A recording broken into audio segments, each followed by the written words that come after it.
What's happening? What's up? Got that thing fired up.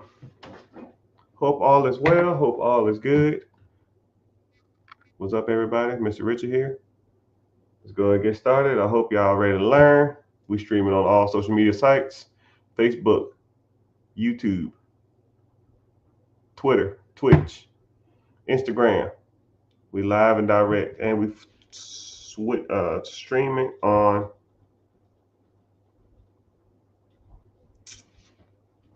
TikTok as well. But welcome in, everybody. Welcome in. Welcome in. We're gonna go ahead and get started. So I don't know if we want to do a freestyle or y'all want to get an objective. So I'll go ahead and give a lesson. I guess the subject is understanding what it takes to get ahead in life. Actually, we were just talking about this. I was live on another social media platform, and what does it really take to get ahead in life? You got to put in the work, and you got to sacrifice people. You can't get ahead with mediocrity, or you can't get ahead and be cool at the same time. You can't have it's so weird. And a lot of people always think that you can have both, but there is no balance when it comes to money. There is no have your cake and eat it too. You can't have the Hellcat and the millions of dollars and the house on the beach. I mean, without the sacrifice. That stuff is for fairy tales and celebrity rappers or some shit. It doesn't happen to the average person. Now, if you have a skill or if you have a skill set or an ability to entertain people for large amounts of money, basketball, football, singing, acting, stuff like that, sure. But the average person, it doesn't work. It doesn't work. You have to practice self-control and do some form of some delayed gratification. I mean, if you want a Hellcat or a Trackhawk or a Scat Pack, if you want that now, then 20 years from now, you're still going to have to work and struggle and worry about how you're going to make ends meet. Or delayed gratification. Put the Hellcat on the shelf for now, and then start investing your money into some real stuff. You know. And then what I hate is I think I had a video on I think it was Instagram or something, and I was talking about like a don't buy a Hellcat, invest your money instead. And then people say stuff like, "Man, I don't want to be an old man and be able to afford that Hellcat then." And I'm like, what the hell you mean an old man, bro? I'm old to you. I mean, a mid 40-year-old guy who made sacrifices when he was 27, 28, 29 is old to you? I want to have fun now. Well, if you want to have fun now, that's fine. That's your choice.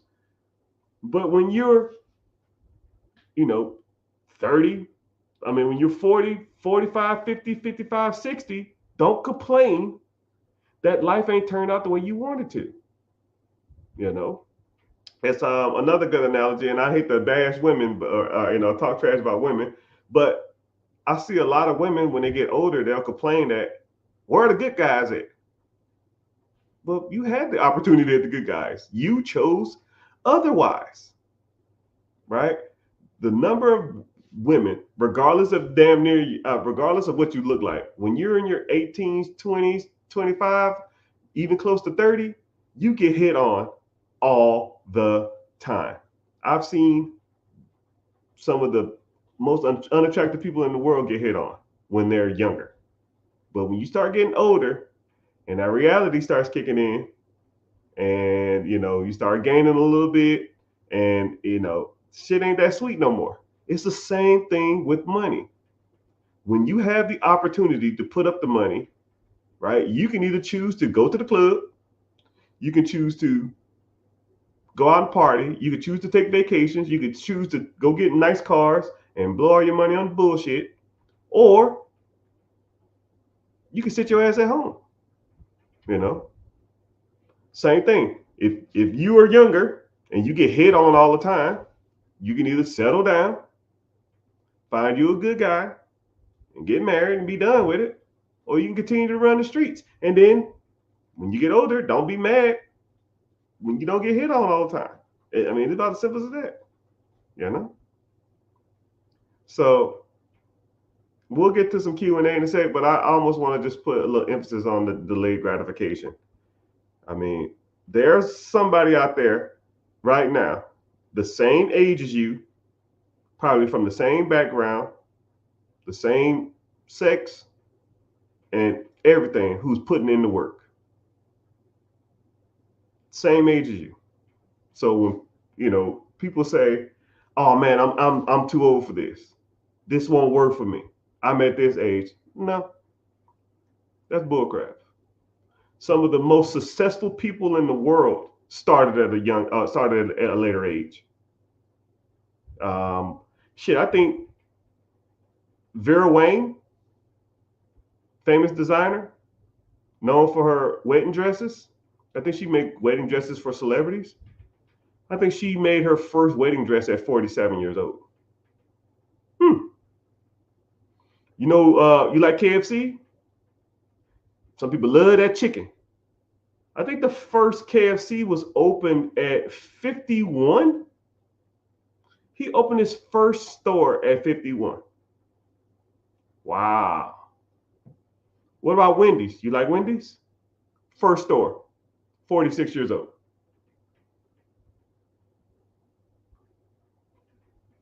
You know, it's never too late. It's never too late. But when you start, you have to commit.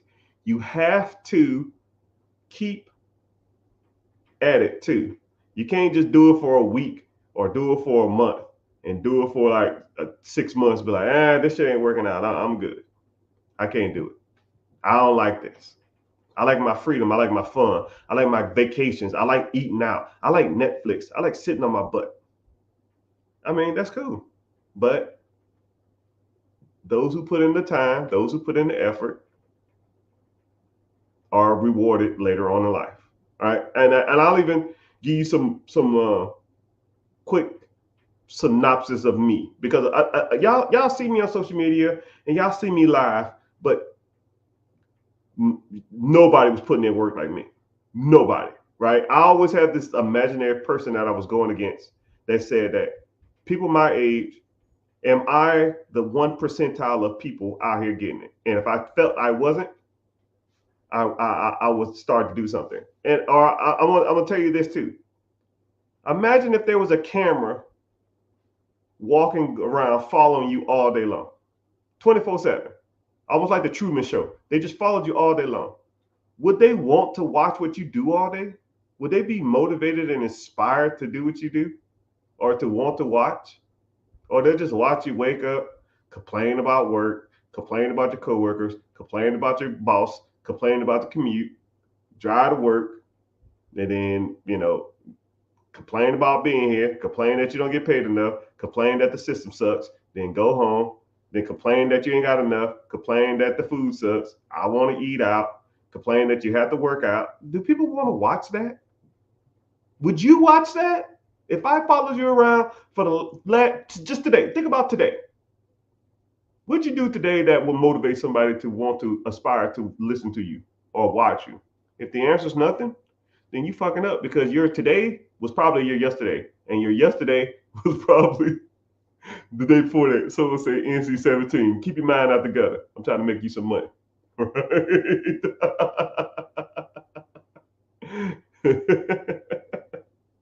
But I'm gonna give you a quick synopsis. When I was 27, 28, this is what I was doing, right? So when people say, "Yo, man, how do you get, how'd you get to where you are?" And they'll say stuff like, "Oh man, you was lucky."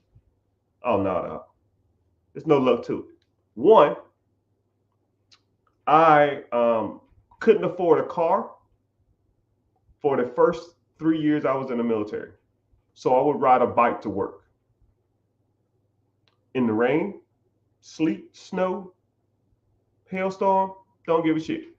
The military don't give a damn. When Reveille goes off at 6 a.m., if your ass ain't in formation, you're getting yelled at or you're getting paperwork. 6 o'clock, hell or high water.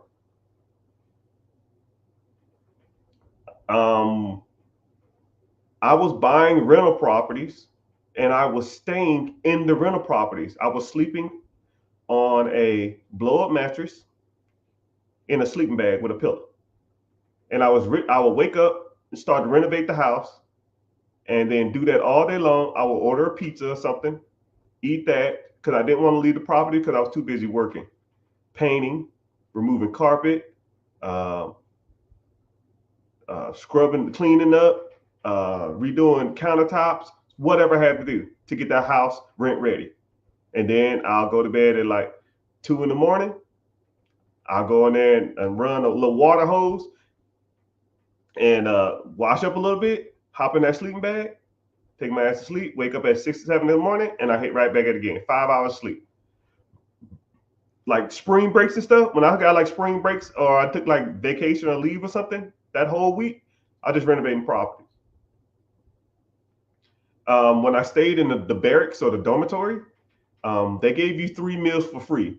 I would be at the mall, or I'll be downtown, or I'll be somewhere. I'll be out, and they stopped serving the child at 7 o'clock, and it'd be like 6:40. I would stop what I'm doing, drive back to base, so I didn't have to eat out. A lot of people say, "Yo, man, you probably saved more time and money just eating out." No, you would have saved that. Like that's your mentality. I wasn't like that, right? I would get a meal and eat it there, and then I'll get a to-go meal. So if it was like 7 o'clock at night, I get a to-go meal, and 11 o'clock at night, I would eat my to-go meal, and it was free.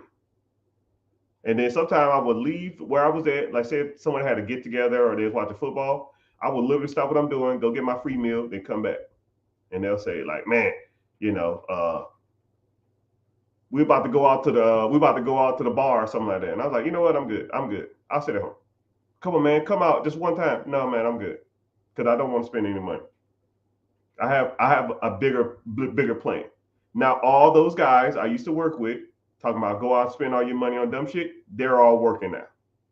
And I pretty much own multiple companies and I've bought and sold hundreds of real estate properties since then. And this is the reward I reap for it. I put in the work. Now I'm reaping the rewards. And people say shit like, man, I just want a Hellcat now. I can always save for the future. Or I don't want to be an old man with all that money. What's the point? Who the fuck is old? Point to an old man around here. Me? I'm old to you? Old. Man, I can't, I don't want to travel when I'm 70. I can't even enjoy it. So I'm 70. I don't enjoy travel. I'm probably in more shape than most of y'all. I got a personal trainer I meet at 7 o'clock every damn morning that works my ass out. So I can stay mobile and fit and in shape for the rest of my damn life. I got to live to at least 6 to 75. I got to get my money's worth out of this damn shit. I sacrificed for 15, 16, 17 years. I got to get mine. Denzel Washington said it best. I'm leaving here with some. But it's just crazy how people think that, you put in some delayed gratification and you put in some effort, some energy towards something that's gonna make you some decent money in the future, and then like you're throwing your whole life away. No, I still have fun. I still did stuff. I just didn't do the things that a traditional person did, right? If it was free, it was for me. If I had to pay for it, I was hesitant to do it because I didn't like it. I hated spending money. Hell, to this day, I hate spending money, right? Because I just turned on something that was hard to turn off. Maybe it's PTSD or something. Shit, I don't know. But I tell you what, I'd rather have PTSD, not wanting to spend money, having a lot of money, than be stressed the fuck out with no money, needing a lot of money. You put that shit on a t-shirt right there, buddy. But I'm glad y'all here. Glad y'all hanging out. So let's go ahead and get started. I'll do some Q&A real quick. So if you're watching on TikTok, tap the screen for 15 seconds. That's your price of admission. Get those likes up. If you're watching on There's a lot of people on Instagram. There's a lot of people on Facebook. A lot of people on YouTube too. Thank y'all for being here. So if you want to click the link in the bio, I have a free class coming up on Wednesday, 9 p.m. EST. If you want to come to the free class, register. If not, it's all good. But um, click the link in the bio. Watch this on YouTube because YouTube pays me to be here. Right? It's not a lot. It's probably only like $500 a month or something, but it's better than nothing, right? It's better than nothing. So I see it as like me being here pays for my electric bill every month. So it's all good. All right. So let's get to some preguntas, questions. Let's see where we at. Okay. Yo, what's the one move you mentioned about 750 in the Vanguard for 6 years? Okay, so okay. I would almost have to show you more so that I could tell you, but I kind of break it down as simplistic as possible. So when you're investing, you have multiple different kind of accounts. But first of all, let's understand what interest is, right? Interest is the amount of money that accrues on the account from profits or losses, well, more so profit from an investment. You have two different types of accounts. You have what's called simple interest, and then you have what's called compound interest. Simple interest is like if it makes 10% a year, you put $100 in something, simple interest pays you $10 every year. So year one, $10. Year two, $10. Year three, $10. Year four, $10. That's simple interest. So after 5 years, you have a $50 on your $100, right? But then you need to start looking at, and they have what's called compounding interest. Compound interest is when your interest makes money, and your interest makes interest makes interest. It's like the snowball effect. You put $100 into something, you make 10% on it, then it's like at 110. Now then your 110 makes money. Now you at 130, 121. Then your 121 makes money. Now you at 134 or something. And then interest just make interest to make interest to make interest to make interest. And once your interest starts making interest to make interest, after a while, it's almost like a huge snowball that can't be stopped by nobody. And the longer you have that money in the account, the more interest it pays. There's like rich families that somebody in their lineage or their heritage or somebody in their generations long before them started investing like that. And then what they do is they take that account, they put the money in, and they put it into a trust. The trust manage the snowball. So every year they get a interest check. Let's say you have, I don't know, 5 million. I'll even make it 10 million bucks, and the interest on that account is 10%. That is on $10 million. That's $1 million. Let's say there's 3 people in the trust that has heir to that money. That's $333,000 a year in interest that they make. So those people by default are what's called trust fund babies. I don't know if you ever heard the expression trust fund. All it is a compound interest account that draws interest every year.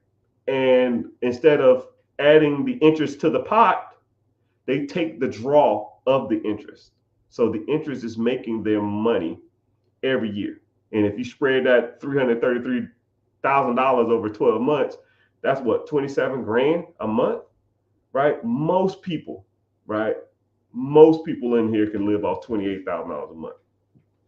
So if you set it up right, then you can give that to your kids, and then your kids' kids, and your kids' kids, like the Vanderbilts, the Bernankes, the Rothschilds, the all these other the Carnegies. That's all they did. They're not fucking geniuses. They just invested into a fund that pays interest, compounding interest over a long period of time. That's it, right? We all can do this. We all can do this. And someone said, I need to make some trust fund baby money. Yeah, you can. You can be the start. You can start the chain. Because once your money starts making money in a compounded interest account, then you can either take a draw or you can keep reinvesting the interest. Let's say that account is at $100,000 and the draw or the interest that year is 10K. You can take 10K or you can put the 10K on top of the 100K. Now you're at 110. Now next year it'll be 11,500. You can take the draw or you can put it into the pot again, and just so forth and so on. I mean, it's just a long play. Some people don't, man, what I'm gonna do when I'm 75 years old? I want to enjoy it now. No, bro. Like, some things aren't about you. Some things, I mean, when you're sitting on your deathbed, you're not gonna be like, man, I wish I would have got that damn Hellcat when I was 25 years old. You like, damn. Everybody who's at this bed looking at me is gonna live a very great and comfortable life for the rest of their lives because of the proper decisions I made. And I would rather die looking at my kids, my grandkids, and my spouse, knowing that, than thinking to myself, man, I remember I was 35 years old, 30 years old. I was the king of the block. I used to do donuts in a Hellcat. That's about the dumbest shit I've ever heard in my life. But it's your decisions. Those are your decisions. You do with that shit you want to. You know, you do with it as you want to. Somebody said, where, or someone said, where do I start after my debts are paid off? Oh, let me help you out, sir. Debt, good or bad, will always be there. Okay? Debt will always be there. By any, put an emoji in the comment section if you have debt.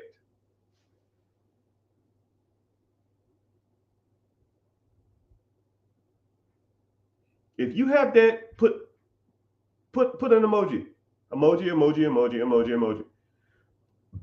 Somebody said, I want to start investing after I get out of debt. I have debt. I have millions of dollars worth of debt. Right here. I'm going to wait till I pay all the millions of dollars off? No. Why? You can still invest and try to pay off debt. Debts are going to be around forever. Everybody has debt. Think of the richest person in the world. Bill Gates has debt. Warren Buffett has debt. Jeff Bezos has debt. Elon Musk bought Twitter on debt. He paid $40 billion for that shit, and he has a monthly payment of about $200 million a month. Do you have a $200 million a month payment? Nope. You think Elon Musk stopped investing because he has debt on Twitter? Nope. I got millions of dollars worth of debt in real estate. Do I stop investing? Nope. Am I going to invest every day for the rest of my life? Yep. Is my investments going to pay me one day? Yep, they're doing right now. You take the money you make and then you pay the debts. That's called debt servicing. That's how you get ahead. You buy assets that pay you income. The income you make, you keep buying more assets and keep buying more. You can buy more until one day you have so many damn assets that you say to yourself, man, I can quit my job. And man, I can quit my job and pay all my bills and pay all this debt off. And that's one of the plays, man. That's just how you do it. And I'll meet people that are so terrified of debt, they just don't, because they don't understand it. Some people will say, oh man, I'm trying to buy this business and it's $1 million business and it makes, I don't know, we'll say $500,000 a year. The first year, I'm gonna just pay. The first 2 years, I'm gonna just pay it off. Well, why? Because I don't want the debt. Well, the debt is covered from the income, right? So why are you worried about the debt? Well, what if it don't work out? Well, what if it do work out? I don't like stop looking at the glass half empty. Look at the glass half full. You bought a business that's been around for 30 years and you're going to crash it in 2 years? What the hell are you? How? If there's a business that's absentee, you don't got to be there. You buy it in the first 2 years, you try to pay off all of that. Why? It's been around for 30 years. The owner didn't go in there and you ain't going in there either. So why the hell would you take all the money the damn thing produces instead of living off of it and or trying to buy more assets and or paying the bare minimum on the debt? You're trying to pay off the debt. So now you still got to work and you can't even live off the income, but you're trying to get out of debt. So you don't have the debt. Make it make sense. Stop it when I'm lying. You know, I don't get it. It doesn't make logical sense to me. You know, but you know, hey, whatever. But welcome in. Oh man, I see y'all jumping in on the YouTubes. I appreciate it. Go ahead and give me a check-in. Where y'all coming in from, man? I see y'all on Instagram. I see y'all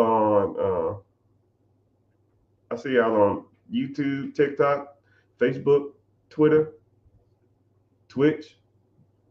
Even though I lost my login to Twitch and people still come on there from there. I don't know. It's kind of crazy, right? Texas in the house. I see you. But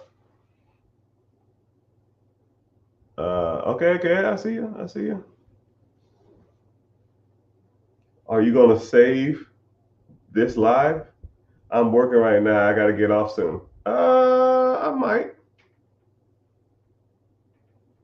I should. Orange County in the house. But that individual who gotta go to work, they all my lives on YouTube. So just go to YouTube. You can do the rewatch. YouTube in the house. Texas in the house. I get a lot of people from Texas, man. I was programmed by the school system. I'm learning the new way. Oh my goodness. Oh my goodness. Oh my goodness. South Carolina made a small fortune there. It's one of my favorite states. Rent friendly, 1% rule friendly, landlord friendly. Cost per living is going up while the price of homes are pretty much stagnant. They're catching up though. I really can't make it like I used to, but man, South Carolina was bumping. Pensacola in the house, Orange County in the house, Texas in the house. So somebody said I was conditioned from school, man. I talk about this a lot. Lafayette. Somebody said to me the other day. I mean, no. I want you to really think about what school really taught you, right? School taught you nothing about the real world. They taught you and programmed you to show up to a place, do what you're told, don't question the authority in place, go home, and whatever little time you have left, that's your time. And I want you to really think about it. From pretty much 4 years old till you graduated high school at 18, or till you graduated college at 23, 24, or if you got your master's degree at 25, 26, you got a PhD at 30. From 4 till whatever age was for you, 18, 22, 24, 26, 27, 30, you was programmed to wake up, go somewhere, do what they tell you to do, don't question the authority that's been placed in front of you. Go home, and then with the rest of your life, do whatever they tell you to do. Okay? So that's what they've conditioned you to do. So when you get out of school, what's the first thing you do? You go get a job. And what do you do as a job? You show up at this time. You have authority figure atop of you. You do what they tell you to do, and then you go home, and then you spend the rest of your time thinking to yourself, man, what the fuck is going on? You know, that's what school traditionally teaches you. I mean, and then this is what's crazy. Let's say you're at like 15, 14, 15, 16 years old, and you're starting to put up some resistance. I want to put up some resistance of the status quo. I want to start thinking outside the box. But the box almost doesn't even let you think outside of it. Your teachers are going to tell you to go to college. The counselor is going to teach you to go to college. Your parents are going to teach you to go to college. Your friends at 15, 14, 16, oh, I'm going to tech. I'm going to state. I'm going to A&M. So now your friends are damn pressuring you. So the system almost conforms because they don't know shit. A teacher is only going to teach you what they know. A counselor is only going to teach you what they know. Your parents are going to teach you what they know. Their friends are only going to tell you what they've been taught. All four of those systems are broken. Because the teacher, now, when you go ask your teacher, and everybody's done this, because I've done it multiple times, you ask the teacher, do you like being a teacher? And they say, oh, yeah, I love it. I say, oh, well, you do it for the pay? Oh, no, the pay shit. So you love doing it, but you make shit money. Now, hear me out, people. Would you rather do something you hated for a lot of money, or would you rather do something you love for a little money? Because if I love my job, I hate being broke. Man, if I hate being broke, I'm going to love my job. or I'm going to love making money, and I'm going to hate my job, right? You almost got to pick your battles. But I'm going to give you another battle that they won't teach you in high school, right? All work sucks. So you might as well get the money.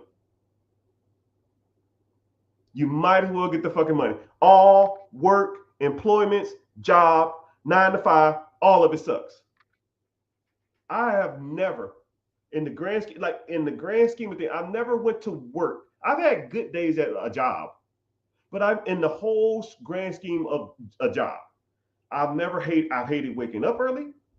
I've hated the commute. I've hated the work environment. I've hated some of the coworkers. I've hated my fucking boss. I hated the pay. I hate the damn mentality. I hate the camaraderie. I hate the environment. You might got one person that you cool with, and then you wouldn't even right there over your house. And then you drive, back home in a shitty ass commute. Heaven forbid you leave 15 minutes late. Now you're stuck in traffic, and to go home to have a mediocre paycheck that you hate. I don't get it. And then a lot of people say happiness, right? Running a property management company sucks. A job sucks. Which one you want to do? One pays me $45,000 a month. One pays $45,000 a year. Now they both suck. What you want to suck and be broke? Or suck and be happy? GG. Pick your poison, people. Pick your battles. You can be broke and happy, or you can be miserable and rich, I guess. You know what I mean? Or you can be broke and miserable, or rich and miserable. Right? Give me the money. I'll deal with the problems.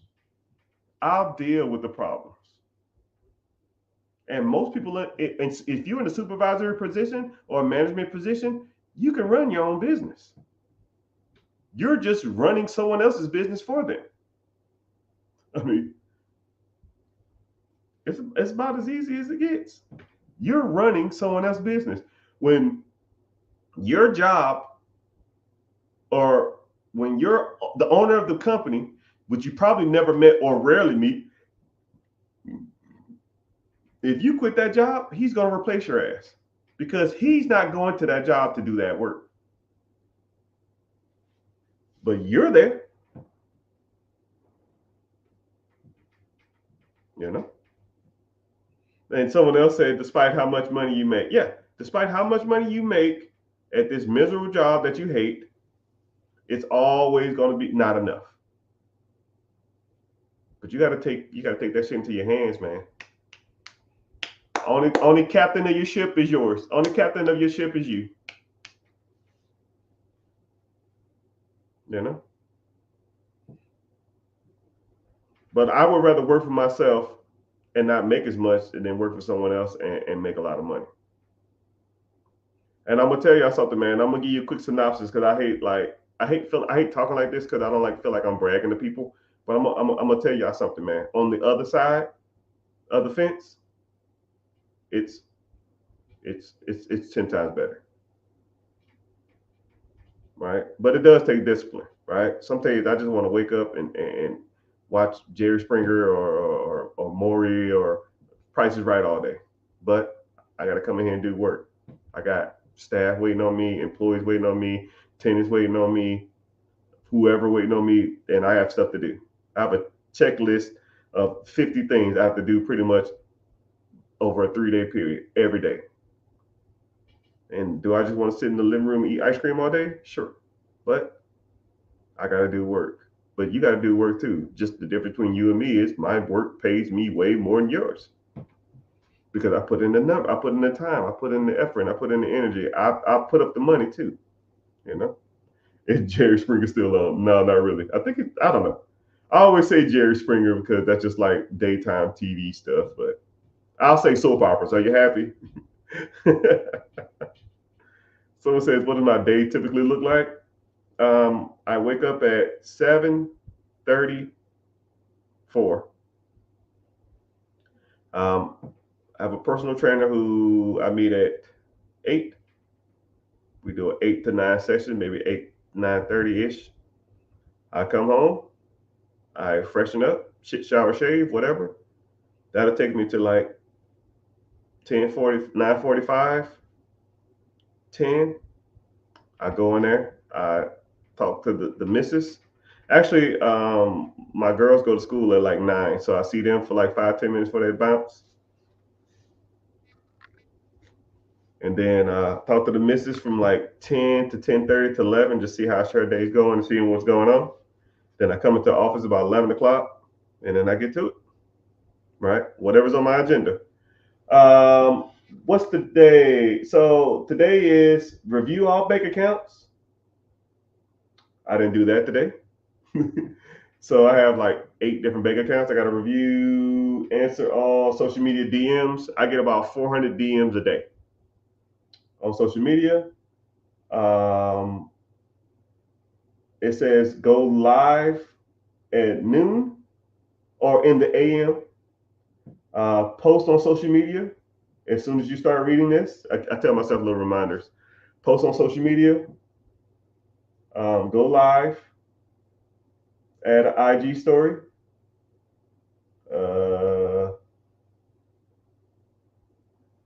Yeah, that's what's on today's agenda. Every day is different. And then I'll check my emails. And then I have what's called Slack. The Slack channels. I pull up my Slack. My Slack has I have a manager's chat. I have employee chat. I mean, I just everything, right? And I just click on the different stuff. Some days, shit, I didn't even look at it today. So you know what? Screw it. Right. I'll pull it up right now. See what's going on. And nothing. Yep, nothing. Some days I forget, but A lot of times I don't. But if people really want me, they'll text me. Hold on a second. I get the flashbangs in my ear from the military, right? They jack my ass up, but it's all good.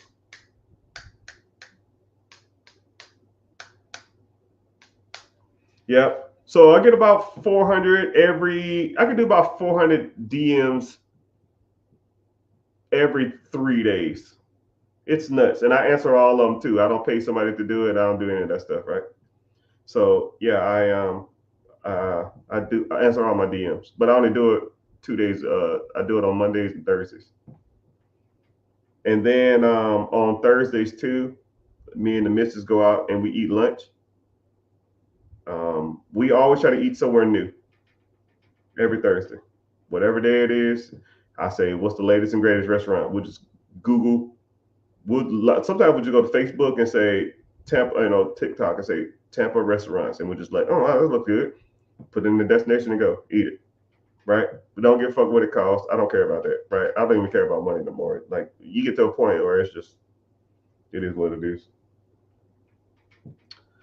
Yeah, and that's a typical day. So on a good day, I can come in here at 11 and be done by 12:30.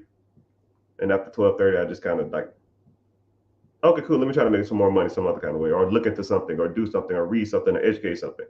But on a busy day, I can go all night. All right. Sometimes I just come in here and I'll start at like 11 after I meet with the missus, and I'll go to like 2 a.m.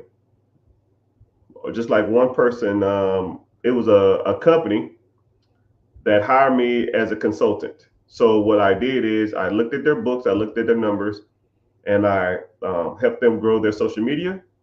I came up with a detailed plan on how to scale their business, and I took a cut of their business. They gave me an upfront fee, and then I took a percentage of whatever they earned over so much time. So let's say this business is making $2 million a year. Okay. What I told them, I said, okay, cool. Y'all making $2 million a year. This is my goal. I'm charging y'all $100,000, $100,000 up front, and I want 10% of the gross profits for the next 3 years. So let's say if I take this $2 million business and I make them $3 million, 10% is 10% of the $1 million more profit is $100,000. So for the next 3 years, so that's $400,000 deal. And what I'll do is I'll sit there and write them. I'll sit there and write an Excel sheet, whatever, right? Or a slideshow or a PowerPoint. I will sit there from scratch. I'll start with a blank PowerPoint and I'll look at the company's numbers and I'll text myself the answer. And I'm reading at the same time, blah, blah, blah, blah, blah, blah, blah, blah, blah. And I text it to myself, send it to my email, copy, paste, put it over here. And we implement it. And anything they don't like, they don't do. Anything they like, they do. And we go from there.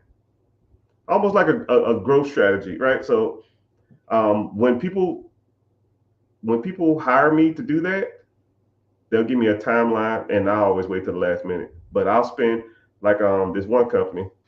There was $100,000 deal, $100,000 plus 10%.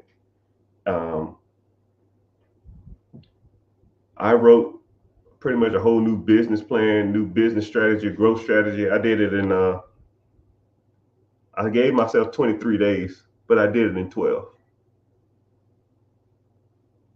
But I got so efficient at it, I can do it with a lot of people. I can do that with a lot of companies. So if anybody interested, I'm not cheap though, right? One guy I knew had a flooring company, and he was doing decent numbers. I think he was doing like 1.5 a year. I got that shit damn near double in the first year. And it was super simple. Super simple. I was like, yo, bro, are you doing this? He was like, no, I never even heard of that. I was like, too easy. And we implemented some stuff and just went from there. Right. And even like the crazy, even like the simplest stuff that a lot of people they overlook because they're in their business and they don't really step back and just look at it. Like I I don't care. The ideas I'm gonna give you 10, 15 different ideas that are extremely unbiased. Like, because I don't know your business. I'm not in the business, right? Just like, for example, I'll give you some things. Um, the guy was Portugal. He's from Portugal, and all his employees were Spanish. And then I said, "Are you running Facebook ads?" And he said, "Yeah." I said, "Well, what's your like turnaround? Like, what's your rate?" He was like, "Oh, they're not high." And I said, "Let's start targeting Latinos." I mean, you're in Florida. There's a lot of Latinos here. Let's start targeting Latinos. And now you'll be, and because a lot of times when you get into like different races and different cultures, they'll get biased, right? I know that it's sometimes in Black people culture a little bit, but other cultures is real bad. So if there's a Mexican guy that does flooring or does any kind of handyman work, he will refer his other Latino buddies, and he'll only use all the Latinos in the community will only use this guy, right? And just stuff like that. I say, yo, let's run some ads targeting Latinos, right? Straight Spanish, right? Just say this, 30 seconds, run $50 a day for a week.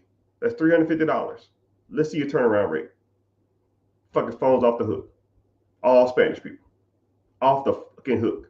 He had almost went up in sales almost 60%. I'm mean, almost 30% just off of one Latino ad.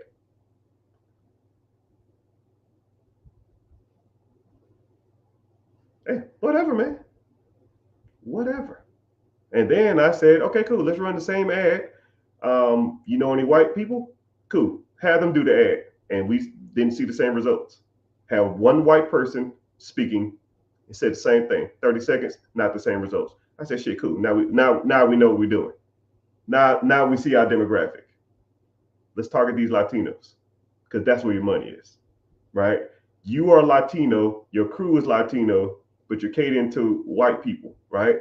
White people probably go to professionals instead, probably go to like Empire or like Lumber Liquidators or Tile Depot or Home Depot. A Latino person, they speak Spanish, they're gonna go straight to you. But hey, what do I know? Stuff like that. But they don't see that because they're in their business trying to work it every day, and they say, oh man, I did this little bit, I did this. Just stuff like that. But I'll write you a 30-page detail on how to scale and grow your business. One guy, he was a little cheaper though. I think I charged him 50 grand. 50 grand, but I wanted 25% of the sales. But his sales didn't increase as much as I wanted it to, but I still made some money. But anyways, enough about that. I don't want to talk about my stuff. This is about y'all. This is about you. This is about you. So, preguntas, questions. What y'all got for me? Right? I'm gonna be on here a little more longer. I hate coming up with subjects. I'll talk all day, but you got to give me something, right? We have a decent amount of people. Welcome in. Let me go and give y'all a quick while y'all give me y'all questions. I'm gonna see who's in here. I'm gonna check in. Let's check in. Twitter coming in. A couple people on Twitter. YouTube is thick. Facebook is always dismal. Facebook never showed me the love, man. I don't know. I'm done with it, but it's all good. Nobody on Twitch, but I still stream on there. I stream from multiple platforms. Instagram, I see you. I see a couple of people just started following. I appreciate you for following. And a decent amount of people on TikTok. TikTokers, tap the screen. Boop, boop, boop, boop, boop, boop. Tap the screen for 15 seconds. That's the only price of admission I asked for. 15 minutes for 15 minutes worth of game. And if you want to, it really helps if you watch this from YouTube. So click the link in the bio, watch from there. It's a lot easier. And I see your comments first on YouTube, so it's a lot easier for me to navigate from there. So how do you do it? Just go to my homepage, click the link in the bio. I don't know. It should say therichgetricher.com, or it should say like Stan Store or something. Once you go in there, it'll have a link to a class.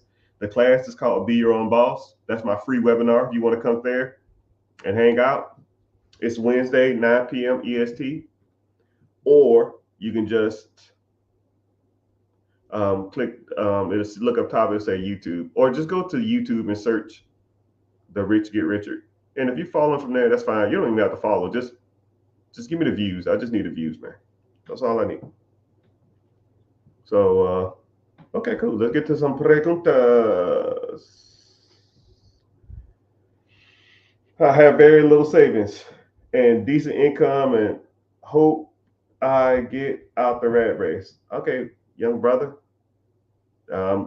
That's a good problem to have, because I meet a lot of people who have a lot of debt and a little income, but you have a little savings, and a good income. I don't know how much debt you have though. I meet people that have a decent amount of savings or no savings and not a lot of income. So one thing about you is you are an easy fix. Even fix, you just need some tweaking, right? You just need to be navigated in the proper ways on how to invest. You need to be shown what investment tools can get you to the finish line and get you out the rat race, and or what can you invest in to make you enough money so you don't have to work, because ultimately that should be your goal, is to not have to work for someone else.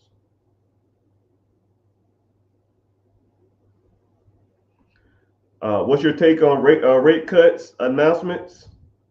I'm don't shoot me when I say this. Don't be mad at me when I say this. This is going to sound extremely insensitive, and it's going to sound kind of crappy when I say this. It's going to sound weird, but hear me out. Okay? Hear me out. Interest rates, to me, are really irrelevant. Like, I don't care. First of all, interest rates, your interest on your real estate is tax deductible. Okay? So if I'm paying 5% or 50%, I'm going to write that shit off. Okay? Second of all, if you know how to buy assets properly, then the interest rate is irrelevant. So I'm going to give you 3 examples. Okay? There's a $100,000 property for sale. Interest rates are 2%, 5%, 15%. Okay? You bought a $100,000 property, you put 10% down. I don't know. That's 90 grand. You finance 90 grand at 2%. Your payment is going to be, let's say, $600. I don't know. $600. Let's say it's making $1,600 in rent. Your payment is $600. Your rent is $1,600. That's $1,000 spread. Okay? Simple. Tracking? Example 2. Same $100,000 house, 10% down, 90 grand. You pay 5% in interest. Now your payment goes from 600 to 800. 800. You rent it out for 1,600. 1,600 minus 800 is $800. So you make $800 a month. The 2%, you made 200. 2%, you made 1,000. 5%, you make 800. Okay? Same scenario. You bought a house for $100,000. It's 15, you put your $10,000 down. You finance $90,000. Let's say it's 15%. Let's say your payment is $1,200 a month. You rent it out for $1,600 a month. You make $400 a month. Interest rate at 2%, you make $1,000. Interest rates at 5%, you make $800. The interest rate's at 15%. You make 400. Come closer. Come closer. Every interest rate, if you buy the property right, will make you money. So do you care what the interest rate is? The answer is no. I don't care. I'm not trying to sound insensitive, and I'm not trying to sound like a butthole, right? But what the feds do, or the president do, or Congress, or I don't care what interest rates are. If I have an asset, it produces me income, and the debt on the asset is less than the income coming in, I'm cashing checks. That's the play. That's the game. I don't care who's in office. You vote for this person, you vote. I don't give a fuck about none of that. When I buy something, am I going to make money or lose money? That's it. And I adjust for that day. If I bought a house, and let's say the payment is $1,000 a month, but those houses are rented for $800 a month, I didn't say shit about interest. That's not a deal. Same house, I bought it for $100,000. The houses are rented for $1,500, but my payment on that is $500. Well, sign me up, Captain. Sign me up. Sign me up. I didn't say nothing about interest. I didn't say nothing about a president. I didn't say nothing about no Congress. I didn't say nothing about no Senate. I didn't say nothing about no, oh man, the interest is going to fluctuate. The interest is going to go up and down. None of it.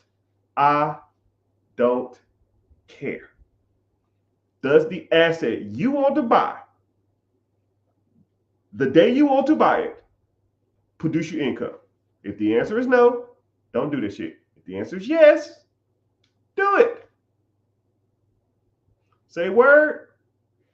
Word. When I say that, for those who are newer here, I got some rookies in the house. I know. We're a little thick on the damn. We kind of bumping on these platforms, right? I mean, the more I figure, the more I talk on these shits, the more people start hopping in. When I say word, you got to say word back. Okay, that's my thing.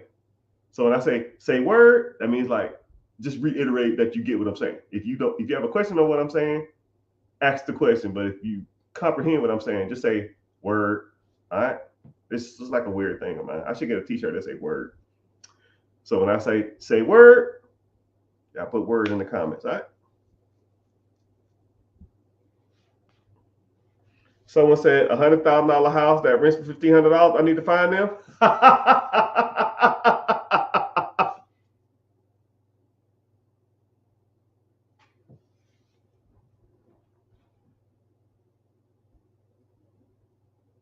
Give me 3 minutes with a 2-minute bathroom break, and I'll find you one. Damn, that's a good quote. Man, that's a good quote.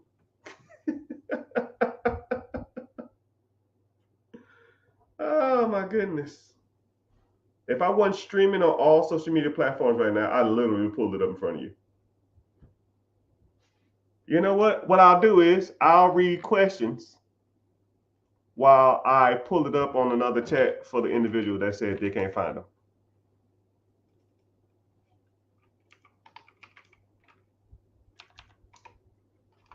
So let me see what we got going on.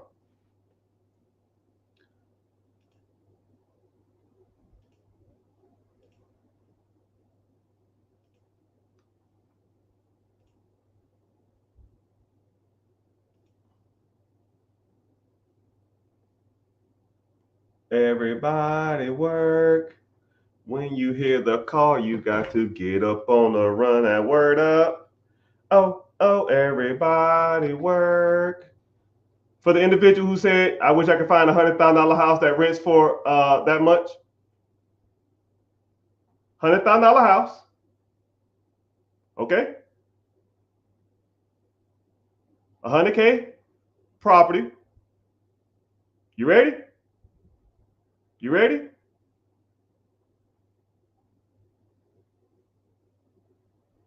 Not only did I find him a $1,500 property, the property rented for $2,100. Put a boom emoji in the chat. I'm live on TikTok. I apologize. I see y'all though. Every once in a while, you just got to prove people wrong because they don't know what they're talking about. Right? I'll show you again. $100,000 property.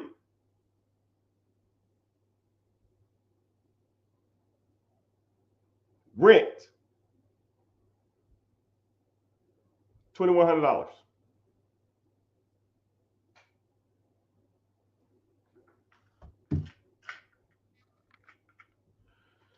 How long that took?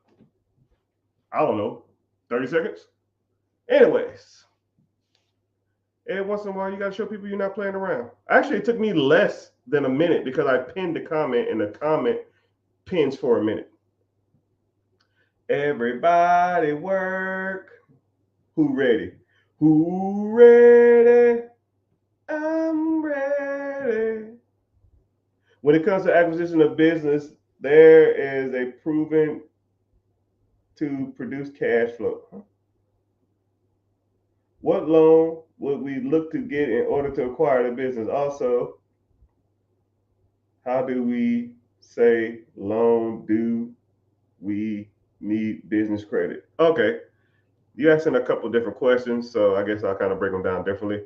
So there's multiple different loans that you can get to buy a business. You can get a CDFI loan, you get a micro loan, you get an SBA Express, SBA Flat, SBA 707A, you get SBA 405, you can get a SBA large business or a straight business loan. And you actually note you can get a bank business loan because SBA is a small business affiliate, which doesn't allow you to loan money to a business that's not considered small. So a small business is anything that doesn't have 1,500 employees and an evaluation of $5 million or more. So it depends on, and yes, you can buy a business that produces cash flow. I don't know if I answered your question. What type of loan? It depends on how much the business brings in and how much, because certain small businesses is anything under 1,500 employees, right? I don't think it'd be 1,500 employees with $5 million valuation. I think it's gonna be less than that. But you need a certain amount of value too. So if it's under $5 million, and there's brackets for different loan programs. So a certain amount of money will go to different loan programs. So that, and then also too, business credit has nothing to do with buying a business. Businesses are generally purchased as the individual, as the personal guarantor. If you want to get business credit and use that to get like business funding and get business lines of credit, that's like a whole different subject.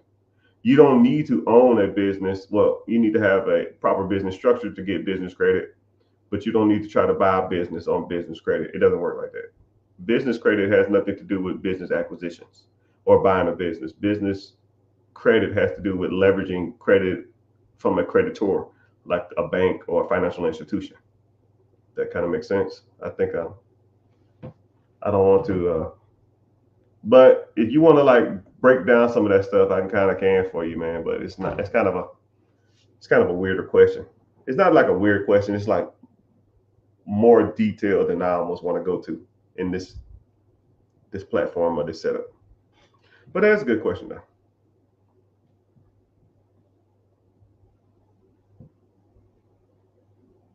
I was thinking about investing all my commissions. If you can afford it, when I was in it, when I was pretty much starting off, I was investing everything I got. If I made 300, 250 was going into the pot, man. I would keep like $100 cash on me and $20 in my bank account, and about $100 in an overdraft account, just in case I went over on something. And all the rest went to the pot, man. I'm telling you, man, I was like bare minimum. I lived like nobody. I lived way below my means when I first started, way below. So I'm just letting you know that, most people should try to live or look at it like that too. What is some guidance for someone who just turned 18, who's turning 18? Should I start the best thing? Hey, brother, I'm gonna tell you something. If I was you at 18 years old, I would invest $100 every paycheck into a compounding interest account. Wait till you turn 50, and you'd be rich for you and the rest of your family's life. And that shit ain't even hard, right? You can just continue to go. You don't got to do nothing, because making money is cool, but having the time on your side to invest is cooler. And it's way easier too, right? Way easier. Let's say you're 18 years old. I'll put this in there because sometimes people get 18 years old. So 18 years old, you're starting off with zero. 18, so 20 to that's 32 years. So you're 20 to 50, 32 years, right? So 32 years. Let's say you follow an average stock market. Let's say you do $100. Let me see. I'll do $150 a paycheck. $150 paycheck. That's 300 bones, right? 300 bones. When you turn 50 years old, you'll have $2 million in their account. And then your interest, where it gets good at, your interest will pay you a little over $221,000 a month.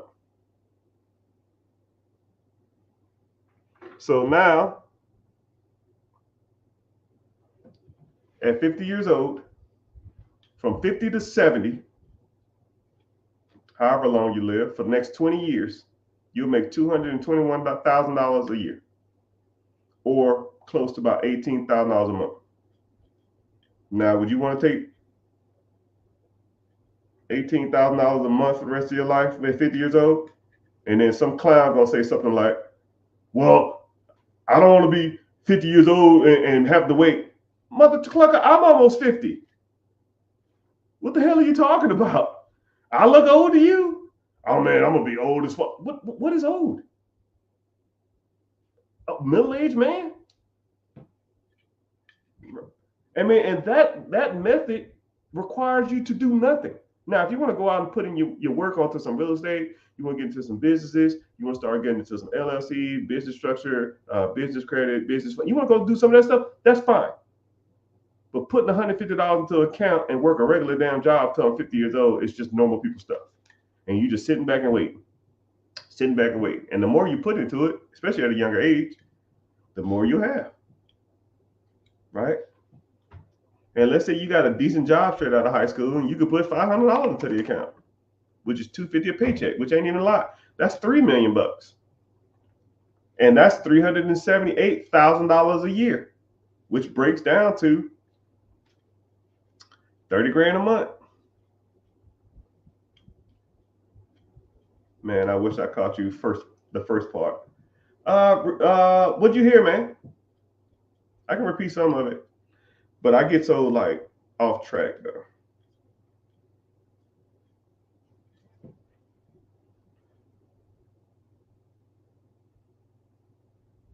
What's my 2-year plan for buying your first home? First, you need a down payment and credit. But there's like 5 or 6 programs out there that'll help you buy a house, your first house. So it's almost irrelevant. So you could almost go out here and find. I'll even give you some off the top of my head. I got a lot in my phone, man. But I off the top of my head, NADA, NADA, or is it NACA? I think it's NACA. Sorry, it's NACA. NACA. Yeah, NACA. I don't even know what I'm talking about. Not NADA is for buying cars. My bad. But NACA is a program that helps fill the gaps between people who can't afford their down payment for their home, they give you pretty much down payment assistance, and they give you like the lowest interest rate possible. And then there are also some HUD one programs. There's a few programs out there. You got to put in the work, look them up, and then find your home. They got some HUD programs where you just take over people's houses. People got a loan via the government and they defaulted on their homes. The government is not in the business of owning homes, so what they'll do is they'll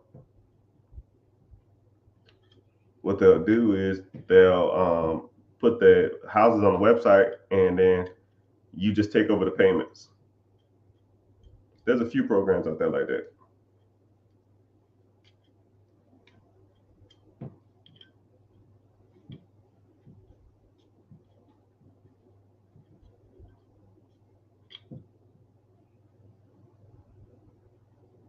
What are you talking about, man? I didn't see your question. You know, it's kind of funny, man. I'm gonna put you in the perspective of me. Someone said, "I appreciate you ignoring a vet who came into some money looking for a way out." Sir, there's comically 130 people on this live. I appreciate your patience, and I appreciate you waiting till I can see your comment. I don't see all the comments, man. I apologize. I am human. 130 damn people in here commenting multiple stuff, but it's all good. And then what's crazy is I'm a vet, so I don't never use my vet to my advantage, right? I don't say I'm a vet, take care of me. No, man, it don't work like that, right? It don't. Me serving my country has nothing to do with me getting priority to over anybody. But if you have a question, ask the question. If I see the question, I'll get to it. If I don't, there's 130 people in here. I apologize. You know? Well, I shouldn't apologize. But I'll say thank you for your patience. CEO rule number one: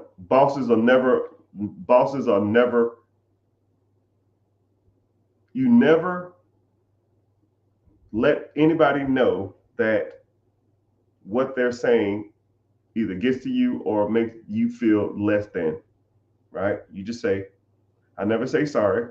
I say, thank you for understanding. You're the most professional person I know. I get that a lot. But I try to be though. I'm really personable. I'm a people's person. I'm almost a people's pleaser too. I feel like I try to get people what they need. And I try to get people what I know. I try to help as many people as possible, right? That's why I come on lives and talk to y'all for nothing, right? But you know, yeah, if you look at me, my head is swiveling the whole damn time. I got like 5 screens up, man. All right, so who wants to get out the corporate 9 to 5 and buy a business? Okay, so individual wants to buy a business. If you want to buy real estate, you want to buy a business, you want to learn how, you want to use business credit, you want to use all kind of different techniques on how to buy businesses and buy real estate and or investments and or work on your credit and grow your business credit and get access to me and my team or whatever you want to do. There's a free class coming up Wednesday, 9 p.m. EST. Click the link in the bio, join the class, and I'll see you there. And I can help you. You know, I'll show you what I can do for you, and if I can help you, we move forward. If not, you know, you still gonna learn something because you know there's multiple ways to do this type of stuff, right?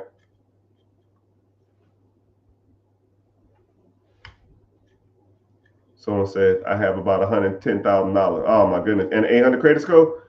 Hey, what I'm about to say, y'all. For those who always in the people who watch me enough, what I'm gonna say. Individual stated that he has $110,000 saved up and 800 credit score. Yeah, let me see who's gonna say it. All right, no one's gonna say it. Y'all must be all new, sir. You're rich and you don't even know it. I'm gonna put you on some simple math. Simple. You have $110,000. Word. 10% down on $1 million business. Word. Let's say your credit score is good enough, because I don't know your credit. 680 can get you qualified for SBA 7A program, which means you qualify for $1 million business. Word. Let's say that business is doing 33% margins or 33% rate of return. 33 rate of return is $330,000 of cash flow on the $1 million asking price. Tracking? You put down 100,000. Wow. That means you got to finance 900,000. $900,000 over 10 years is 90 grand. Tracking? You make 330,000 because you did 33%. 330 minus 90 is, shoot, my math is off today. I need to do the math. Some of y'all probably can do it in your head, but I'm like, sometimes I get like brain fog. I can see I can't even talk today. $240,000 left. But you put $100,000 down. So you want your down payment back. You want all your money out of this deal as soon as possible. Not on the debt, but the money you put in. So now your $240 left in earnings goes to $140. Okay. So year one, that business will make you $140,000 or $11,000 a month, which is decent money. $11,000 a month, you can quit your damn job. But let's fast forward to year two. Year two, you don't have to pay back the $100,000 down payment. That means your payment to the government is still going to be $90,000. You made 330. 330 minus 90 is going to be 240. So 240, you got to pay some taxes on that money. But I mean, let's be real, $240,000, and I'll even put you at like a 28% tax bracket if you want to go 28% taxes, right? That's 66,000 minus your 240. You still at $172,000. $172,000 over 12 months. That's $14,000 a month. Could you live off $12,000 a month? More than likely. But here's the play.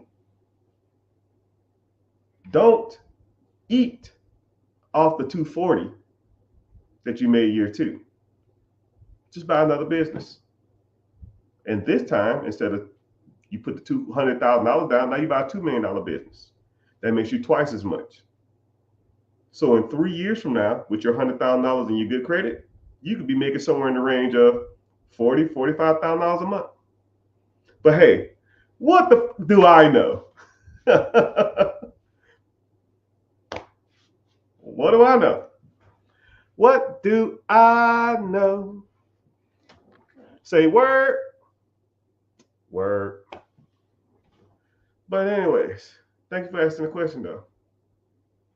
Or you could just put it into a simple interest-bearing account. I don't know how old you are. But let's put this in the calculator. Let's say my sir right here is he got $110,000. 110,000. Golly, I can't even type today. 110,000. Let's say he's 30. He put it in the account till he was 60. Didn't do nothing else. He's 30 years old and put it in the account at 60. Didn't contribute nothing else. That $110,000, you put it in there at 30 and you waited till you were 60. Didn't do nothing else. It would be $5.6 million. So now you take that $5.6 million, you put that in a trust. The trust beneficiary is you, your wife, and your next of kin or your kids. And they and all y'all will receive a check for $688,000 a year from the age of 60 till you die, and then the kids get the trust, and now they're trust fund babies. Now they make $680,000 for the rest of their lives, and as long as they don't spend the principal of the $5.6 million, then you'll and your family and your lineage be rich for life. But you could put a clause in there saying something like nobody can spend the pot. The interest, the account only can draw interest, and if the interest don't get paid that year because of this down market, y'all better get a job or learn how to budget. That's between y'all, right? It's free money to them anyway, so it don't make a difference. But thanks for the question. I definitely took notes. I will rewatch it. Thanks. You gotta rewatch it. Click the link in the bio, join the free class, man. Learn how to do this stuff.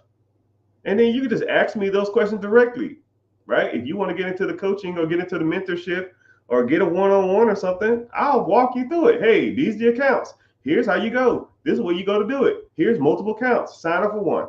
You sign up for one? Cool. Go here. Put your money in that account. Cool. This is what it's been producing over the last 10 years. This is what it's been producing since inception, since the beginning of the fund. This is how much it's been producing in the last 5 years, right? I can't tell you which one to invest in. Pick one, right? They're all pretty much the same thing out of these four.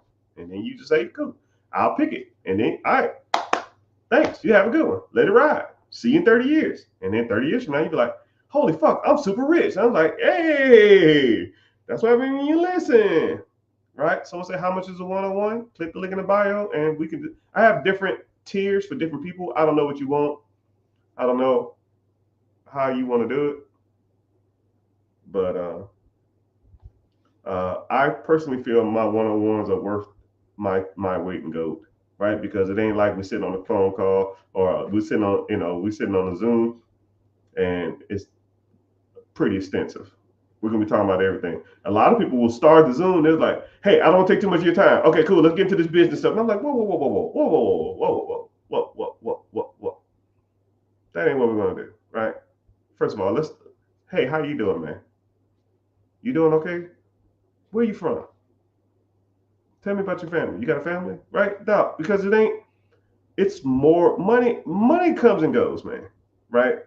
But understanding the perspective of the person that you're dealing with is a whole lot better and a whole lot easier than dealing with just numbers, right?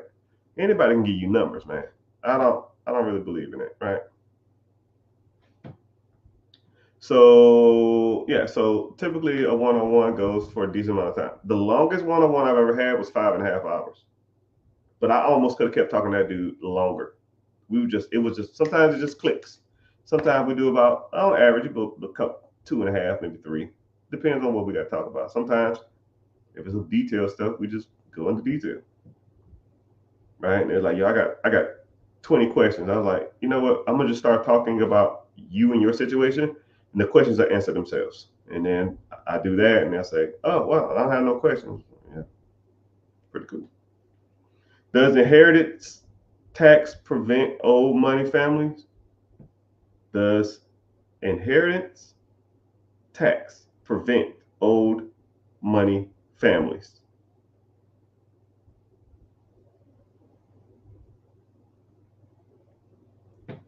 I don't know what that means. Does inheritance tax prevent old money families? Maybe I'm reading it wrong. But it's all gravy. It's all gravy. Let's see who got in here. All right, so price of admission, people. Tap the screen, tap the screen. TikTok, tap the screen for, I don't know,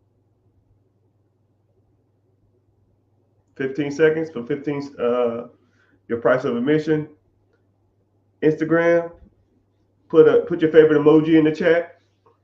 YouTube, put your favorite emoji in the chat. YouTube, Facebook, Twitch, Instagram, and Twitter. If you want to put your favorite emoji in the chat too, TikTok, you can do that too. But it's all gravy. It's all gravy. Y'all gotta give me some questions, y'all. I'm getting restless. When I get restless, I get tired, and when I get tired, I go to bed. What's happening? How you doing, sir? Someone said I'm the most respectful person they've ever seen. Maybe I just had good parents. I don't know. So put the what's that? A goofy emoji or a shade emoji? I can't see that. It's kind of small. But I see you. All right, you going to bed? It's too early to go to bed. That's that military background. In combination with parents, upbringing, and all that kind of stuff. Can you help somebody with another country set up an LLC?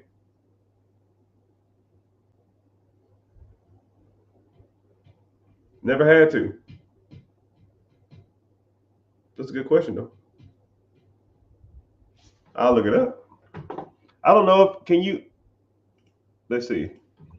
Do you need to be a U.S. citizen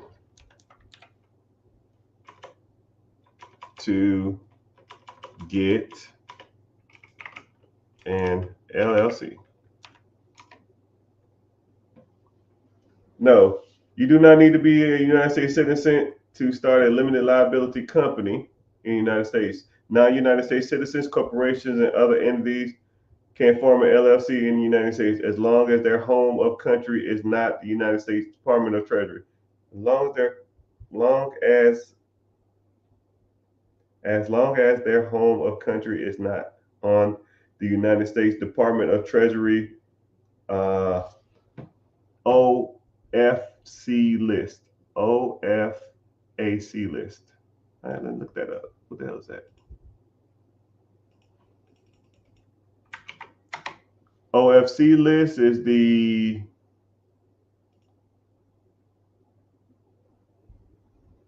pretty much the naughty list. Now let's see what's on this list. It's countries that can be sanctioned through the United States. I'm gonna say, okay, here we go. I'm gonna read some of these countries off. You let me know if you're in these countries. Cuba, Russia, Iran, Iraq, Libya, Somalia, South Sudan, Ukraine, Venezuela, Yemen. There it is. If you're not in those countries, I can do it. If you are, then oh well. Good evening, good night. How you doing, sir? You must be new here. I've never seen you before. But welcome in. When looking to buy a business, what do you look for? Man, that's so much. I mean, I can go into details about what to look for, but I mean, I'll just kind of keep some of this stuff simple because I'm not going to go super detailed. But first of all, it's got to be making money, man. Right? If you buying a business and it ain't making money, what's the point? Right? I'm not in this shit just for the hell of it. I'm in here to make money. Right? So when I'm looking for something, it needs to be making money. Right? I like history. I like good established relationship rapport with the management. I like history of the business. I like I like moving parts, but simplistic. I mean, I like absentee. I don't want to be there. I want to just own it, right? I stop in there once in a while, give out some gas station gift cards, a Walmart card, shake some hands, kiss some babies, and I'm out, right? I like simplistic, right? If it's like some computer technology building the latest AI computer chips, and then I'm like, what the y'all doing here? Like y'all building a Terminator or something? I don't damn know. I don't want to get involved. That's too much, right? Super simple, right? A person want a hamburger, you put some ham and some cheese and a bun, and you damn give it to them, right? It's about simple as it gets, right? And think about it like this. Think about like a Little Caesar or something. If I could train a monkey to make a damn pizza, right? I bet you half the people watching this right now could go into a Little Caesars with no one in there and the oven running and make a pizza. I mean, it's you put the dough down, sprinkle some flour on it, put some sauce, put some cheese, put some toppings, and you put it on one side of the oven. That's a conveyor belt that's going in or out. They'll put it on the outside, put it on the inside, and then wait for it to come out the other end. And you slice it into either 8 slices or 12 slices. You put it in the box. I mean, that ain't rocket science, right? It's simple, right? Buy and understand businesses that have a simplistic process, right? I'm not trying to cure cancer, and I'm just trying to reinvent the wheel. I'm not, right? I'm not trying to, make self-driving cars, pick up people like an Uber. I'm not doing that. I don't have time for that. That's you see that say that for the Steve Jobs and the damn Elon Musk of the world. I just want to make easy money that I don't have to do a lot of work for. Simple as it gets. Simple as it gets. But that's a good question, though. I appreciate it. To build business credit, I guess I have to buy something out of the new LLC account. Wrong. A lot of people always talk about establishing business credit the old ways. We have to go through the Armada. We'll do it the old ways. Yeah, that shit worked in 2019. That shit don't work no more. You don't have to do trade lines. You don't have to do net 30s, net 60s, net 90s. You don't have to get vendors and merchant accounts and shit. That shit is dead. Once you understand how to structure business credit nowadays, once you get it, it's kind of simple to get. And for those who out here thinking I'm playing around, every once in a while I gotta show people I don't play around. I literally have 2 business line of credit. I just got these a couple of weeks ago. Actually, I got one 2 days ago, and I got one 2 weeks ago. Right? $30,000. $30,000. All right. Next one is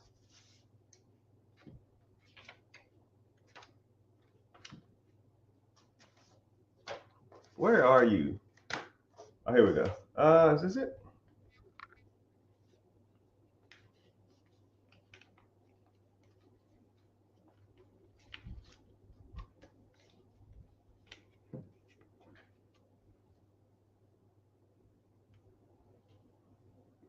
Richard, 25,000. Richard, 25,000. You know they knew because I ain't even damn took them out the damn packet. Brand new. Make sure y'all scammers ain't on here trying to hustle me.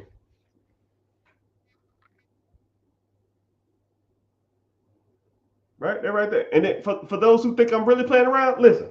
These the big boys. These the big boys. They're the big boys. None of that flimsy crap that a lot of y'all be running around on. None of that. This the real ones.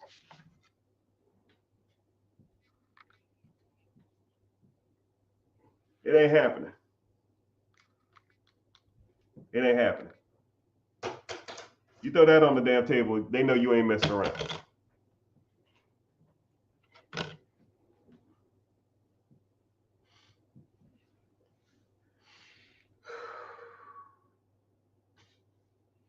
But yo.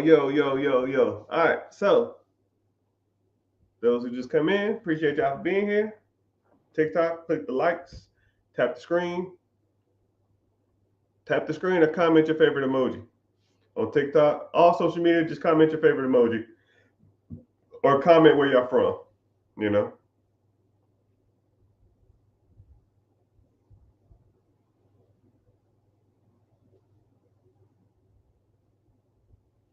Someone say, how do I invest $700 a month? Man, I think I probably just explained this like 3 times. What's crazy is because I guess I'm live on Instagram, they push my videos out because I go live, and a lot of people will come in here from the live. They're coming here from watching the video, and they'll say, "Oh man," like, and then they'll leave, and then they'll come back, or somebody else come back in. So I constantly explain the same thing over and over and over again. But it's all good. But thank you for being here. I literally just explained it. I comically just explained it. But just do this, my good sir. Just make sure you're following. And next time I get on here, because or just stay in the live, and then I'll get to it eventually. I typically kind of talk about some of the same stuff over and over again. But you have to get what's called a compounding interest account. Compounding interest account, you make money every month. But there's multiple compound interest accounts. If you want to learn more about it, click the link in the bio, join the free class, and we can talk more about it. Dallas in the house. West Africa. West Africa in the house? What's happening? Fresno knows how to party. Fresno knows how to party. Man, I'm getting sleepy. Getting restless. What time is it? Yeah. Oh man. Twitter in the house. I see you. Ooh, somebody from Twitch. Can the person from Twitch comment? Just say something. Or the person from Facebook, can you comment too? I rarely get people in here from Facebook, and I rarely get people from Twitch. I just like to see what y'all doing. I don't know. Just never get anybody from there. Like, they think they hate me. But it's all good. Let me get some stretches in. I'm gonna put y'all on some mindset stuff, because y'all ain't commenting. Y'all just sitting here waiting for me to talk. So let's do this.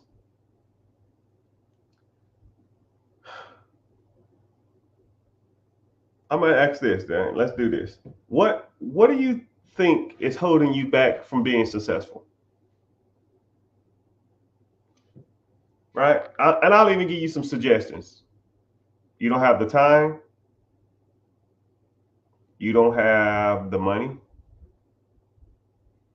You don't have the know-how. You are afraid. You lack guidance. Someone said all the above. But be real with me, man, because once you start, you can be real with yourself. And a lot of times you lie to yourself too. But once you start like projecting to the universe your doubts and your fears, and you start conveying those type of that energy to a person that is there for you, then we can start moving forward, right? If a person, if a person is overweight, I don't know if you're overweight or not. I'm not trying to diss on anybody, but say if they're overweight and one of the reasons they don't like going to the gym is because they feel like people are criticizing them or looking at them weird. Okay, well, let's take away that. Let's take away that fear, right? Let's do workouts from home. Let's do workouts at a park or something. Let's do workouts not in a gym environment. Because once you start to analyze your fears and then you start to overcome your fears, and then like you're left with all the good stuff after that. So a lot of people think it's either the money, the time, the resources, the know-how, the fear of failure, and all that kind of stuff like that. Or a lot of people say, I'll even start with the money thing. Like, one thing about money, it comes and it goes, right? I want you to visualize the amount of money that's circulated through your hand, right? Let's say if you made 50 grand this year, and then you made 50 grand last year, then you made 50 grand the year before that. You made 50 grand the year before that, and 45 grand before that, right? And then let's talk about the windfall money that you got, right? Let's say the money that you didn't really factor in of that $50,000 of income. We'll say your tax returns. Let's say if you hit the lottery for like $200 or $500. Let's say if you got an inheritance. Let's say you got a class action lawsuit. Let's say if you got into a wreck and they totaled out your car. Let's say if you had a garage sale and sold $500 worth of stuff. Let's say if you had a side hustle and you made $800 extra, right? Not even, let's factor in that money too. Once you really start thinking about it, you probably made a decent amount of money over your lifetime. Your problem is not really the money. Your problem is keeping the money. So now you need to focus on a couple of things. One, well, actually three things. You need to focus on making more money. You need to focus on the money you do make, putting it to work instead of spending it on junk. And three, you need to work on whenever you do get money in to putting it into something that makes more money. You know, stop spending it on junk, put it in something that makes money, and not spending all the money you have on dumb shit, right? And then making more of it. So when somebody said in the comment, I don't have enough money. Well, you probably do. Right? Because when I was in the military, my paycheck was $425 every 2 weeks. So by show of hands, who makes less than $425 every 2 weeks?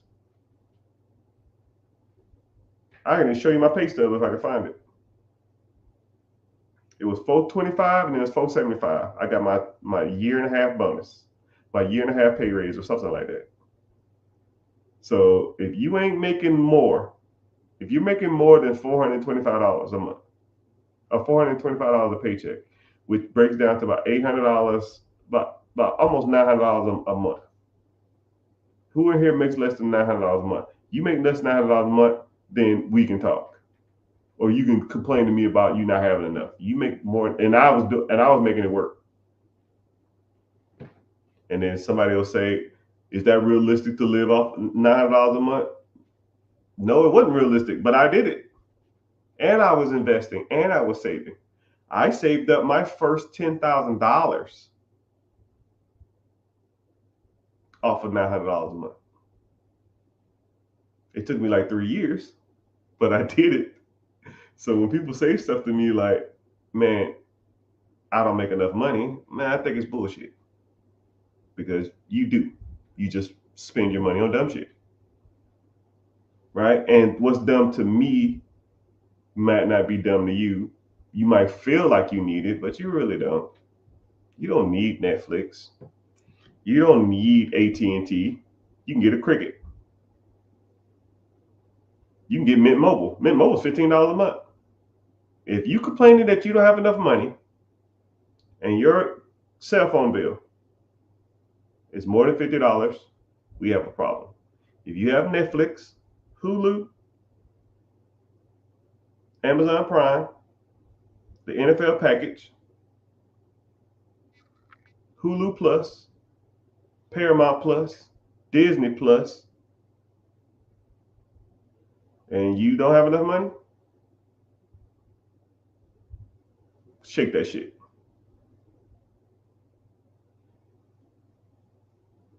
Shake it. If you eat out at least once a week and you complaining you're broke, someone said ChatGPT subscription. All the fucking subscriptions. If it don't make you money, you don't need it. If it don't make you money, you don't need it. You know what's crazy is I was talking to somebody and they was complaining about being broke. HBO Max. How about this, y'all? How about y'all comment, because someone said ChatGPT subscription, someone that says HBO Max. Comment what monthly things you have and how much you pay. I'm just curious. I don't know. I don't have none of that shit, and I'm well off. I got so used to not having it.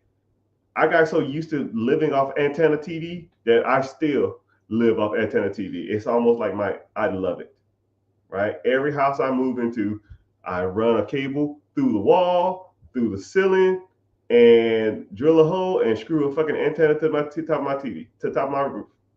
And I do every house I've ever lived in, probably the last 15 years, right? Somebody said HBO Max. How much is HBO Max? How much is Apple Music? $599. Are you nuts? The gym, I'll let slide. You got to work out. I'll let the gym slide. All right, that's the only one, right? And that's even pushing it, right? Planet Fitness, they said the gym is $45. Planet Fitness is $9, man. That's 30. That's $35, $40 a month. Someone said Apple Music. Oh, $599. Oh, okay. I thought you said $599. Boy, I'm about to damn jump through this phone. I'm about to jump through this damn TV. Jeez, man.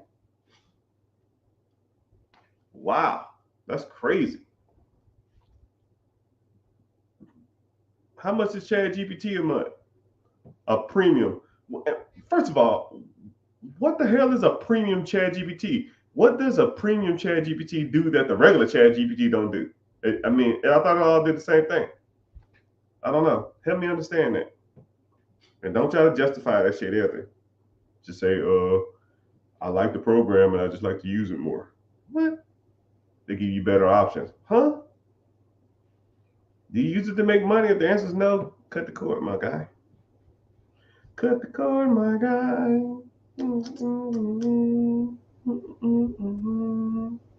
Let's see. But if you say that you're fearful, maybe you need to start associating with and start hanging around people who have done it and see what obstacles they face. You know, I mean, there's always ways around every obstacle that you've came into, right? I mean, everything you're fearful of, somebody has overcome that obstacle. That's what's so crazy about. That's like the gift and the curse of the world we live in. There's somebody in this world who's living the life you want to live. There's somebody in this world who's making the money you want to make. There's somebody in this world who's doing 3 times better than you and twice as dumb, right? Anytime I listen to, like, if I see any like major hip hop star nowadays, I'm like, dude, this guy's an idiot. This guy has no clue what he's doing in life. How is this individual excelled further than me? And if they can do it, why can't you?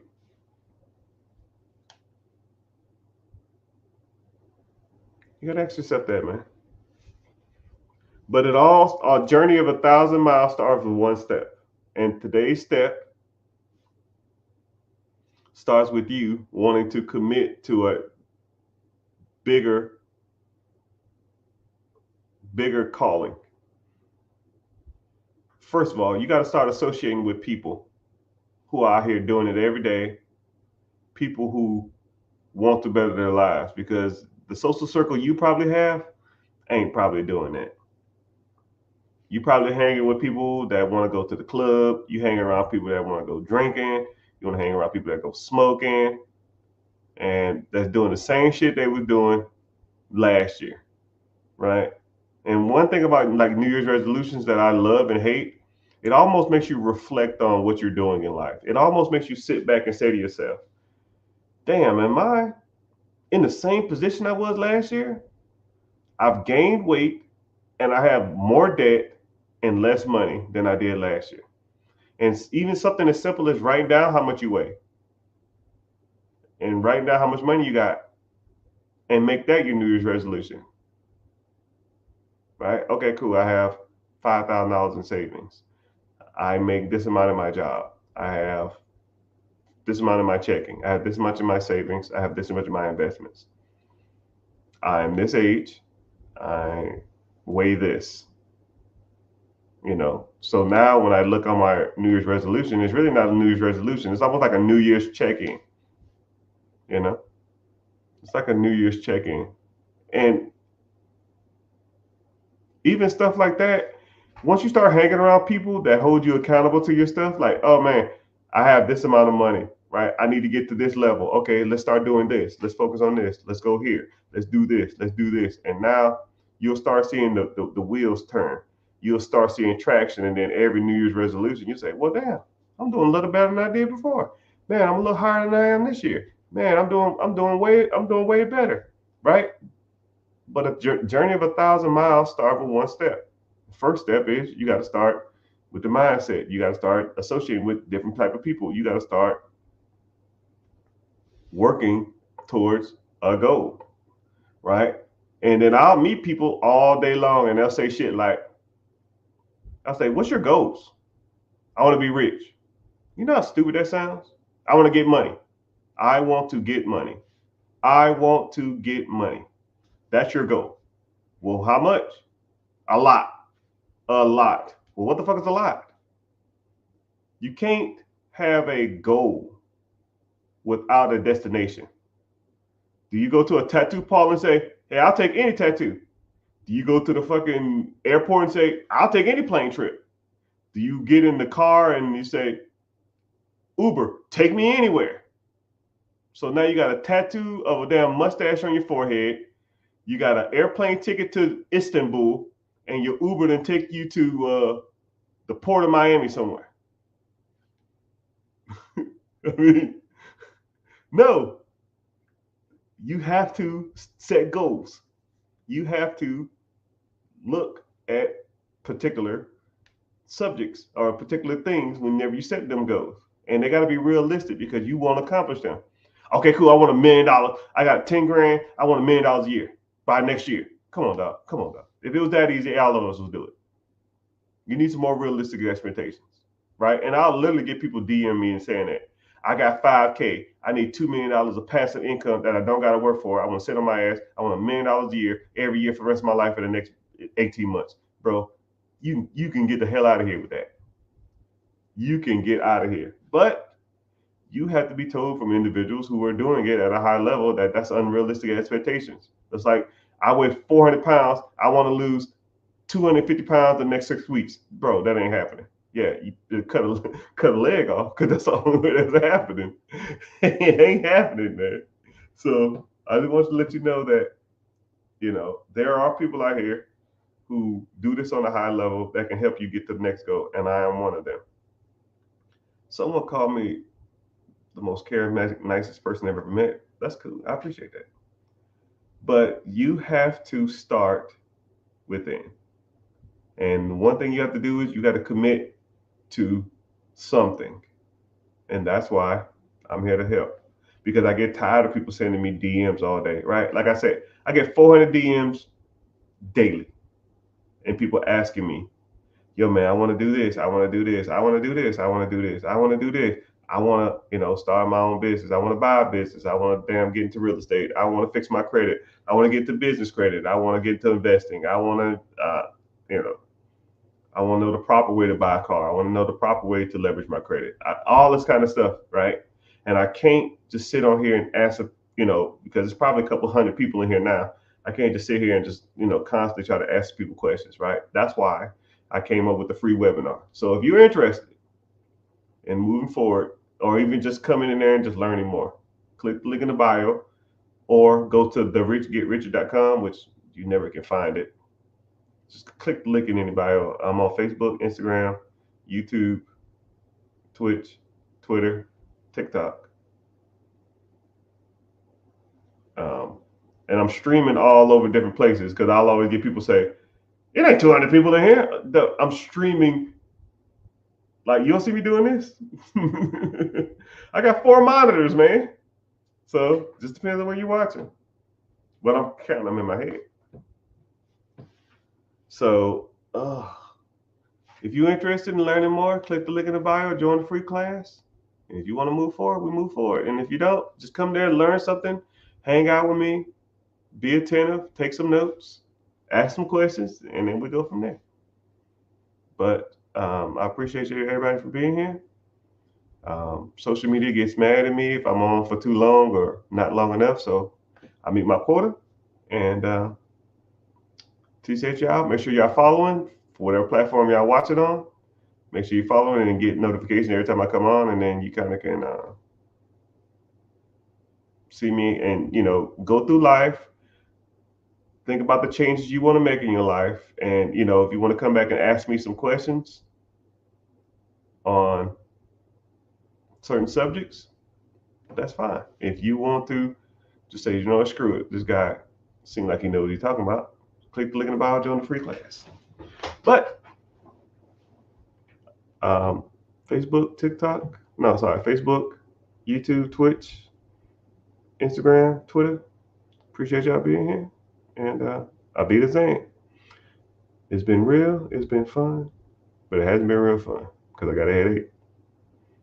And I'm going to get off here and go make some money. Later, dudes.